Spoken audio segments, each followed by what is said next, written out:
નમસ્કાર વાલા વિદ્યાર્થી મિત્રો, આપ સર્વે મિત્રોનું હાર્દિક સ્વાગત છે આપણી પોતાની YouTube ચેનલ એવી ગુરુ જ્ઞાન શાળાની અંદર. તો વાલા વિદ્યાર્થી મિત્રો, આજના વિડીયોની અંદર આજે આપણે ધોરણ 9 વિષય હિન્દી વિષયની અંદર જે આપણી દ્વિતીય વાર્ષિક પરીક્ષા 2026 છે એની માટેનું હિન્દીનું અતિ મોસ્ટ એમપી પ્રશ્નપત્ર છે એ આજે આપણે આ વિડીયોની અંદર જોવાના છીએ. તો વિડીયોને મિત્રો તમારે છેલ્લે સુધી સ્કીપ કર્યા વગર જોવાનો છે અને ચેનલ ઉપર નવા હોય તો ચેનલને પણ અચૂકથી સબસ્ક્રાઇબ કરી દેવાની છે અને આપણા WhatsApp ગ્રુપની અંદર પણ જોઈન થઈ જવાનું છે. જે WhatsApp ગ્રુપની લિંક વિડીયોના ડિસ્ક્રિપ્શન બોક્સની અંદર તમને આપેલી છે. તો ચલો મિત્રો, વધુ ટાઈમ વેસ્ટ ન કરતા આપણે વિડીયોની શરૂઆત કરીએ. જોઈ શકો છો ધોરણ 9 હિન્દી આપણો સમય રહેવાનો છે 2 કલાકનો અને ગુણભાર છે આપણો 50 માર્ક્સનો. તમારે હિન્દીનું પ્રશ્નપત્ર કઈ તારીખના છે એ તારીખ કોમેન્ટ કરજો. અહીંયા છે વિભાગ નંબર A જે છે આપણો ગદ્ય વિભાગ. એની અંદર તમને બે વિકલ્પો પૂછવામાં આવેલા હશે. અહીંયા આઈએમપી છે, निम्नलिखित प्रश्नों के नीचे दिए गए विकल्पों में से सही विकल्प चुनकर लिखिए. प्रत्येक का 1 अंक બે આપેલા હશે, એના છે 2 માર્ક્સ. એમાં છે પહેલો कि शारदानंद राजा की पुत्री का नाम क्या था. तो शारदानंद राजा की पुत्री का नाम क्या था? विद्योत्तमा था. ऑप्शन नंबर सी આપણો करेक्ट आंसर થશે. બીજો જોઈએ, कहानी के अंत में नए ग्राहक हेमंत को मदन ने अपना नाम क्या बताया था. अपना नाम क्या बताया था?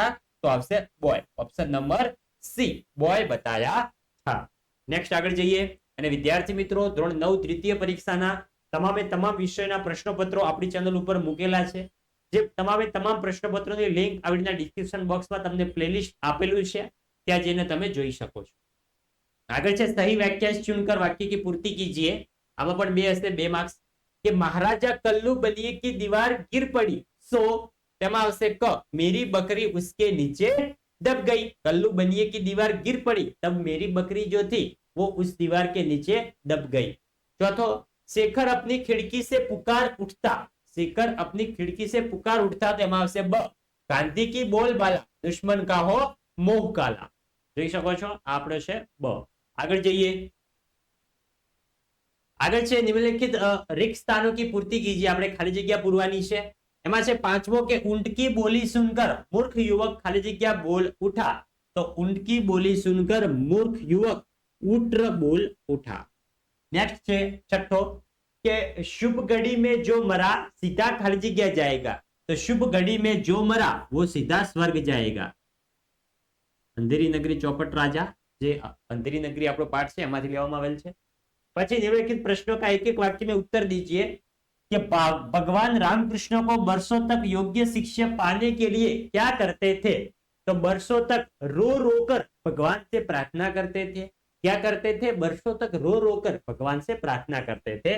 आठवां, मदन का गांव किस पहाड़ी क्षेत्र में था. तो मदन का गांव अल्मोड़ा किस पहाड़ी क्षेत्र में था. तो आपसे अल्मोड़ा में था. अल्मोड़ा पहाड़ी क्षेत्र में था. આગળ જઈએ. नेक्स्ट આગળ છે 2-3 વાક્ય में उत्तर लिखिए. જોઈ શકો છો આના પ્રશ્નો આપેલા છે. પ્રશ્નો તમારે જાતે શોધીને આના જવાબો તૈયાર કરવાના છે. કે આ મિત્રો પ્રત્યેકના 2 ગુણ છે, કોઈ પણ એક લખવાનો છે. મહાકવિ કાલિદાસ की कृतियों के नाम लिखिए. આ ચેપ્ટર નંબર 19 જે છે એમાંથી લેવામાં આવેલો છે. વિદ્યાર્થી મિત્રો, અહીંયા અથવામાં આપેલો છે એટલે એવું નથી કે અહીંયા આપણે કોઈ પણ એક પ્રશ્ન તૈયાર કરીએ. તમારે બંને પ્રશ્નો તૈયાર કરવાના છે. અહીંયા છે रानी के साथ मित्रता स्थापित करने के लिए कैसा प्रयास किया गया. तो आ गयो છે આ મિત્રો છે ચેપ્ટર નંબર 12 નો પ્રશ્ન છે આપણો. નેક્સ્ટ આગળ છે નિમ્નલિખિત प्रश्नों के 5-6 वाक्य में उत्तर दीजिए. એમાં છે दाजू कहानी में बाल मन की संवेदना का मार्मिक चित्रण किया हुआ है, समझाइए. तो જે આપણો 15મું ચેપ્ટર છે दाजू એમાંથી આ લીધેલો છે. પછી છે 10મો કે घर के सदस्य बाहर गए तब शेखर ने क्या बताया. તો જે મિત્રો શેખર વાળો ચેપ્ટર છે એમાંથી જઈને તમારે આ તૈયાર કરી લેવાનો છે. નેક્સ્ટ આપણે આગળ વધીએ. વિદ્યાર્થી મિત્રો, આપણો વિભાગ નંબર A નું સોલ્યુશન પૂરું થાય છે. હવે આપણે જોઈએ આપણો વિભાગ નંબર B જે આપણો છે પદ્ય આધારિત વિભાગ. વિભાગ નંબર A ગદ્ય હતો, વિભાગ B આપણો છે પદ્ય આધારિત. તો એમાં છે કે निम्नलिखित प्रश्नों के नीचे दिए गए विकल्पों में से सही विकल्प चुनकर उनका जवाब लिखिए. कि पृथ्वी के लाल तेरा हिमगिरी सा भाल. सिंपल આપણી કવિતા જ છે, ધરતી की शान वाली. ऑप्शन नंबर C આપણો કરેક્ટ આન્સર છે. 12મો, રહીમ દી નહીં લખે ખાલી જગ્યા સમ હોય તેમાં શું આવશે? દીનબંધુ. દીનબંધુ આ મિત્રો વિભાગ B પદ્ય વિભાગની અંદર ખાલી જગ્યા છે એ મિત્રો તમને કાવ્યમાંથી બેઠે બેઠી પૂછાયેલી હોય છે. આગળ વધીએ હવે આપણે. આગળ તમે જોઈ શકો છો, આગળ તમારી સમક્ષ છે કે निम्नलिखित वाक्य में से सही वाक्यांश चुनकर विधान पूर्ण कीजिए. એમાં છે કે રહીમ દેખિન બડે કો, રહીમન દેખિન બડે કો, એમાં શું આવશે? ક. લઘુ ન દીજીએ ડારી, એ આપણો રાઈટ જવાબ થઈ જશે. પછી 14મો, દુખિયારો કા દુખ જાય યહી હે મન કામના. ઓપ્શન નંબર એ આપણો કરેક્ટ આન્સર રહેશે મિત્રો. આગળ વધીએ. निम्नलिखित रिक्त स्थानों की पूर्ति कीजिए कि तेरी मुट्ठियों में बंद, तेरी मुट्ठियों में बंद तूफान है रे. तो આપણે શું આવશે? तूफान. પછી છે 16મો, गगन से खाली जगह बरस रहा है, तो गगन से अंगार बरस रहा है, એ આપણો જવાબ થઈ જશે. અને વિદ્યાર્થી મિત્રો, તમારા ઓરિજિનલ, તમારા સંકુલના ઓરિજિનલ પ્રશ્નપત્રનું સોલ્યુશન પણ તમને અમારી ચેનલ ઉપર જોવા મળી જશે. માટે ચેનલને સબસ્ક્રાઇબ ના કરી હોય સબસ્ક્રાઇબ કરી દેજો, કારણ કે આગળ જે તમારી દ્વિતીય પરીક્ષાની અંદર તો હવે આપણે ઘણા બધા પ્રશ્નપત્રો બાકી છે, એની અંદર તો ઉપયોગી થશે જ, પરંતુ લાસ્ટ તમારી વાર્ષિક પરીક્ષા છે એની અંદર પણ ચેનલ ઉપયોગી રહેશે તમને. આગળ છે निम्नलिखित प्रश्नों का एक एक वाक्य में उत्तर दीजिए. तो भारत को प्रकृति का लीला स्थल क्यों कहा गया है? क्योंकि भारत में सुंदर पहाड़ है. क्या है? भारत में सुंदर पहाड़ है. પછી છે 18મો, मांगने के बारे में कवि क्या कहते हैं? तो मांगना मृत्यु के समान है, ऐसा कवि कहते हैं. હવે છે 2-3 वाक्य में उत्तर लिखिए. આ પ્રશ્નો તમારે જાતે તૈયાર કરવાના. કે बुद्धि और हाथ किस कार्य के लिए है? તો જોઈ શકો છો, આ છે આપણા ચેપ્ટર નંબર કાવ્ય નંબર 14 નો પ્રશ્ન છે. પછી છે કે तुलसीदास ने भगवान से क्या क्या क्या नाते गिनवाए? तुलसीदास ने भगवान से अपने क्या क्या नाते गिनवाए? तो जो મિત્રો આપણો 17મો છે तुलसीदास के पद, એમાંથી લીધેલો છે. तुलसीदास વાળું જે કાવ્ય છે એમાંથી લીધેલ છે. કાવ્યનું નામ મને નથી યાદ. આગળ જઈએ. આગળ છે 4-5 વાક્યમાં उत्तर लिखिए. બંને જ પ્રશ્નો મોસ્ટ એમપી થઈ જાય છે, બંને જ આપણે સારી રીતે તૈયાર કરવાના છે. કે ધરતી की शान कविता का केंद्रीय भाव स्पष्ट कीजिए.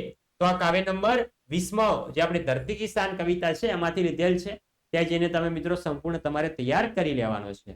આગળ જોઈએ 20મો કે વૃક્ષ और सरोवर के उदाहरण से रहीम हमें क्या समझाते हैं? તો આ મિત્રો જે 13મો છે એની અંદરથી તમારે તૈયાર કરી લેવાનું છે. આગળ જઈએ હવે. આગળ આવે છે આપણો વિભાગ નંબર સી, જે છે આપણો વ્યાકરણ વિભાગ. તો વ્યાકરણ વિભાગની અંદર સૌપ્રથમ તમને પૂછાય છે मुहावरे का अर्थ देकर वाक्य प्रयोग कीजिए. ये अर्थ આપેલો છે, वाक्य प्रयोग તમારે જાતે કરવાનો. કે मन बैठ जाना, तो શું આવશે? उदास हो जाना. मन बैठ जाना यानी कि उदास हो जाना.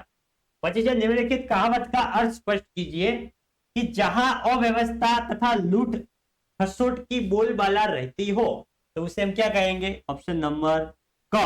टके शेर भाजी, टके शेर खाजा. આ મિત્રો આની અંદર કહાવત સેટ થશે. પછી निम्नलिखित वाक्य शुद्ध कीजिए. છે પાણી બરસ રહી थी, તેનો સાચું વાક્ય શું થશે? પાણી બરસ રહા થા. આ એની સાચી વાક્ય રચના છે. ઓપ્શન નંબર બ જે છે એ આપણો કરેક્ટ આન્સર રહેશે મિત્રો. તો નેક્સ્ટ હવે આગળ જઈએ આપણે વ્યાકરણ વિભાગની અંદર. આગળ છે નિમ્નલિખિત શબ્દ કા વિરોધી શબ્દ વૃદ્ધ. વૃદ્ધ એટલે કે ગરડું, તો શું થશે? જવાન યાनी कि युवान. પછી નિમ્નલિખિત શબ્દો કા पर्यायवाची समानार्थी शब्द निरीक्षर, तो શું થશે? निरीक्षर तो अनपढ़ और अज्ञानी. પછી છે શબ્દ समूह के लिए शब्द पापियों का उद्धार करने वाला. तो पापियों का उद्धार करने वाला उसे हम क्या कहेंगे? पापोद्वारक. क्या कहेंगे? इधर मैं लिखता हूं पापोद्वारक. पापियों का उद्धार करने वाला उसे हम कहेंगे पापोद्वारक. પછી જે નિમ્નલિખિત શબ્દ में से उपसर्ग बताइए. अधर्म, તો અહીંયા છે અ જે છે અ એ આપણો ઉપસર્ગ થઈ જશે. પછી निम्नलिखित वाक्य में भाववाचक संज्ञा बताइए. तो पापों का प्रलय रुके, पशुता का शीश झुके. तो यहाँ जे पशुता છે પશુતા એ મિત્રો આપણી ભાવવાચક સંજ્ઞા થઈ જશે. આગળ વધીએ હવે. આગળ છે निम्नलिखित वाक्य में से कतृवाचक संज्ञा बताइए. तो गाय भैंस चराने का काम गडरिया करते हैं. तो यहाँ जे गडरिया છે गडरिया એ આપણું કતૃવાચક સંજ્ઞા થઈ જશે. પછી निम्नलिखित वाक्य में से विशेषण बताइए कि मेघदूत काव्य में स्वयं कवि ने उज्जैनीय को दर्शनीय कहा है. तो यहाँ जे दर्शनीय છે દર્શનીય એ આપણું વિશેષણ થઈ જશે. પછી शब्द समास ओळखाए गुरु शिष्य, तो आवશે द्वंद्व समास, क्योंकि इधर एरो है तो आएगा गुरु और शिष्य, और शब्द आता हो इसे हम द्वंद्व समास कहेंगे. एकदम सिंपल. આગળ આગળ છે આપણો વિભાગ નંબર ડી, જે છે આપણો લેખન વિભાગ. તો લેખન વિભાગની અંદર સૌપ્રથમ તમને પેરેગ્રાફ આપેલો હશે, પેરેગ્રાફ માંથી 3 પ્રશ્નના આન્સર આપવાના, એનો છે 3 ગુણ। तो हमारे शरीर में औसतन कितना रक्त होता है, तो શું આવશે? हमारे शरीर में औसतन रक्त को 3 हिस्सों में बांटा गया है। જોઈ શકો છો, તમને જવાબ આપેલો છે પહેલો। પછી रक्तकण क्या काम करते हैं, तो उस शरीर के हर हिस्से में पहुंचने का काम कौन करते हैं? रक्तकण करते हैं। 34वां, हमारे शरीर के वीर सिपाही कौन है, तो हमारे श्वेत कण हमारे शरीर के वीर सिपाही यानी कि सैनिक है। व्हाइट ब्लड सेल और रेड ब्लड सेल की बात है इधर। આગળ આગળ જો એક કહાની લખીએ, તમને આવી રીતે મુદ્દા આપેલા હશે, મુદ્દા પરથી કહાની ને એની શીખ લખવાની। પછી છે જો કહાની ના લખવી હોય તો તમે પત્ર લેખન લખી શકો છો। પત્ર લેખન તમારે એકવાર જોઈ લેવાનો છે, એની રીત જોઈ લેવાની છે, બાકી કોઈ પણ વિષય પર પૂછાય તો આપણે લખી શકીએ। અને લાસ્ટ ખૂબ જ ઉપયોગી એવા આપણા નિબંધ, તો નિબંધ છે પરિશ્રમ કા મહત્વ, एक सैनिक की आत्मकथा और मेरा गांव का यादगार मेला। જોઈ શકો છો આપણા 3 આઈએમપી નિબંધ છે। તો વિદ્યાર્થી મિત્રો, આ હતું આપણું ધોરણ 9 વિષય હિન્દી વિષયનું અતિ મોસ્ટ આઈએમપી પ્રશ્નપત્ર મોડેલ પેપર। વિદ્યાર્થી મિત્રો, વિડીયો તમને સારો લાગ્યો હોય, વિડીયોને તમારે અચૂકથી લાઈક કરીને જવાનું છે। અને જો તમે ચેનલ ઉપર નવા હોય, હજી સુધી ચેનલને સબસ્ક્રાઇબ ના કરી હોય, તો ચેનલને પણ સબસ્ક્રાઇબ કરજો। મળીશું મિત્રો આવનાર વિડીયો સાથે, ત્યાર સુધી આવજો। જય હિન્દ, જય ભારત।